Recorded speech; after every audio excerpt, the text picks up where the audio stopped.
जीवन यहाँ जो कुछ इसी से व्याप्त है, अतएव करके त्याग उसके नाम से, तू भोग कर उसका तुझे जो प्राप्त है।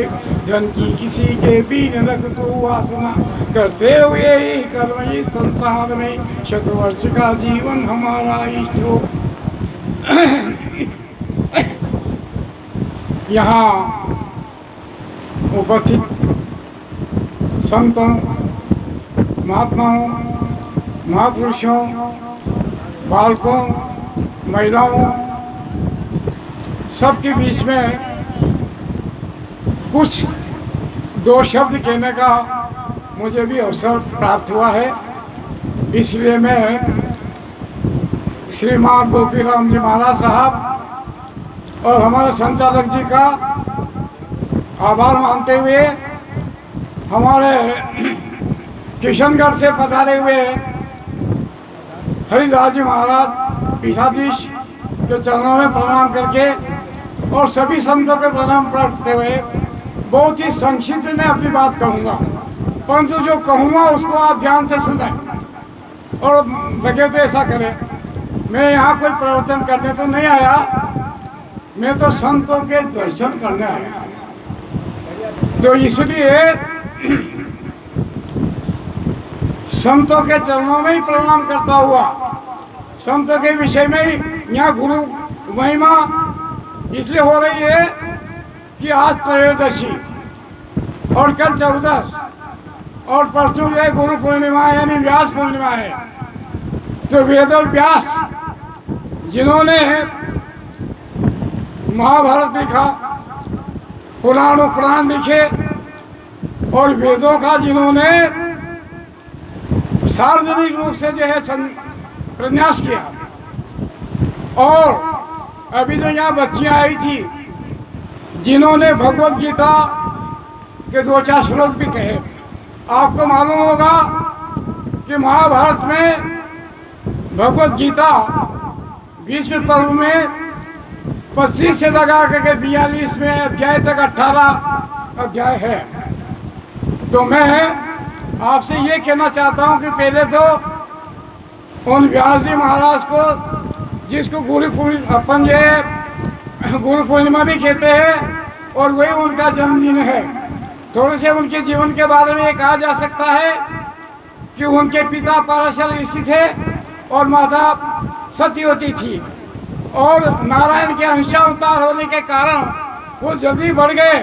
तो अपनी माता से वचन दे दिया कि जब भी तुम याद करोगे मैं आऊँगा तुम्हारी सेवा में। उन्हीं ने जो है ये ऋग्वेद वगैरह का, जैमिनी ने जो है ये 4 वेद, ऋग्वेद, यजुर्वेद, सामवेद और अथर्ववेद, उन्होंने अपनी 4 पेड़ को उन्होंने ऋग्वेद पढ़ाया और सुमंत को जो है यजुर्वेद पढ़ाया। इसी प्रकार से उन्होंने सभी विद्यार्थियों को जो है वेदों की पढ़ाई दी। उनका एक नाम जो है ब्रह्मसूत्र उन्होंने लिखा, जिसका नाम बद्रायन भी है, कि बद्री वन में उन्होंने तपस्या की थी, वहाँ निवास किया था, इसलिए उनको जो है बद्री भी विशाल भी कहते हैं। तो थोड़ा सा मैंने उनके जीवन के ऊपर प्रकाश डाल दिया, क्योंकि समय बहुत कम होने के कारण, परंतु उनको श्रद्धांजलि देना जरूरी थी, इसलिए मैंने 2 शब्द कह दिए। दूसरी बात यह है कि अब मैं संतों के बारे में आ रहा हूँ। आपने भगवत गीता भी पढ़ी और रामचरितमानस भी पढ़ा, वाल्मीकि रामायण भी पढ़ी, पर रामचरितमानस में एक प्रसंग आता है जिसमें काकभूषण जी गरुड़ जी को कह रहे हैं। वो क्या कह रहे हैं, इन पंक्तियों में ध्यान देना, ये में संतों का महत्व बताया गया। मोरे मन प्रभु अस विश्वासा, मोरे मन प्रभु अस विश्वासा, राम ते अधिक राम कर दासा। मेरे हे गरुड़ महाराज, मेरे मन में ऐसा है कि राम से बढ़कर के रामदास अर्थात उनके भक्त अर्थात संत बड़े होते हैं, राम से भी बड़े संत होते हैं। तो दूसरी पंक्ति में कहते वो, राम सिंधु घन सज्जन धीरा, राम सिंधु घन सज्जन धीरा, चंदन तरु हरि संत समीरा। इसको थोड़ा समझने के ज्यादा समय नहीं लूँ, ऐसे शॉर्ट में बता रहा हूँ कि भगवान से बड़ा भी संत क्यों है। तो उन्होंने कहा कि संत जो है वो भगवान तो समुद्र है, समुद्र। अब आप देखिए समुद्र है, राम सिंधु और घन सज्जन धीरा, और जो सज्जन पुरुष है संत वो घन है, बादल है। अब आप थोड़ा देखिएगा कि समुद्र का पानी आप पी सकते हैं क्या? खारा होता है, नहीं पी सकते। लेकिन उसी खारे पानी को, उसी राम को, जो खारे पानी को जो है गर्मी में भाप बनती है, बादल बनते हैं और बादल बन के धरती पर बरसते हैं और वो मीठा हो जाता है। तो ये कौन करता है? राम सिंधु घन सज्जन धी, घन बादल रूपी जो है ये संत करते हैं। दूसरी बात कही, चंदन तरु हर संत समीरा, कि हरी जो है वो चंदन का पेड़ है, उमस समुद्र भी होती है, लेकिन चंदन का पेड़ एक जगह रहता है, सांप भी लिपटे हुए रहते हैं उसमें। लेकिन चंदन तरु हरी और संत समीरा, जो संत है वो समीर हवा होती है, तो वो चंदन के वहां से वो हवा को लेकर के और संपूर्ण इसमें जाता है। तो आप चंदन तक तो नहीं जा सकते, पर वो हवा आपके पास आ जाती है। इन्हीं भावनाओं के साथ में मैं अपनी वाणी को विराम देने से कुछ दो बात ये कहना चाहता हूँ कि संत यहाँ आए हुए हैं, आपका लक्ष्य जीवन का क्या है? हमारा लक्ष्य जीवन है नहीं खाना पीना और सोना, ये नहीं है। और हमको आत्मस्वरूप को ज्ञान होना चाहिए। हम जो है भगवान काम क्रोध लोभ मोह इनको छोड़ करके और इस संसार के अपना नाता तोड़ करके और उस परम पिता से जो अपना नाता जोड़ ले।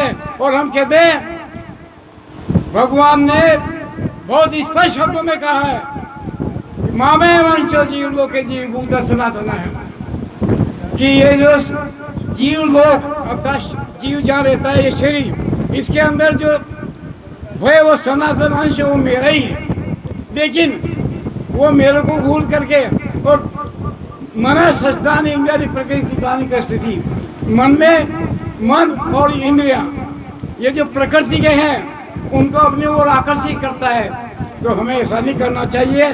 हमें ये नाशवान संसार जिसको हम यूँ कहते हैं, अरे ये तो मेरा मकान है, ये मेरी दुकान है, अरे भाई जा दिन मन पक्षी उड़ी जाइए, ता दिन तेरे तनवर के सभी पास जड़ जाइए। जिस दिन ये जीवा तो निकल जाएगा नहीं, जिसको आप कहते हैं गोपीराम युवराज बैठे हुए, आप सब बैठे हुए, आप कहोगे कि ये तो मेरा मकान, अरे जब ये पंछी उड़ गया नहीं तो लोग कहेंगे जा दिन मन पंछी उड़ जाइए, ता दिन तेरे तंतर उड़ के सभी पास झड़ जाइए, सब पत्ते झड़ जाएंगे और कहेंगे जल्दी निकालो जल्दी निकालो। जिसको मैं कह रहा हूँ ये मेरा मकान, कह तेरा कैसा मकान है। इसलिए भगवान हम जो है भगवान के हैं और भगवान हमारे हैं, यही हमारा मैं होना चाहिए।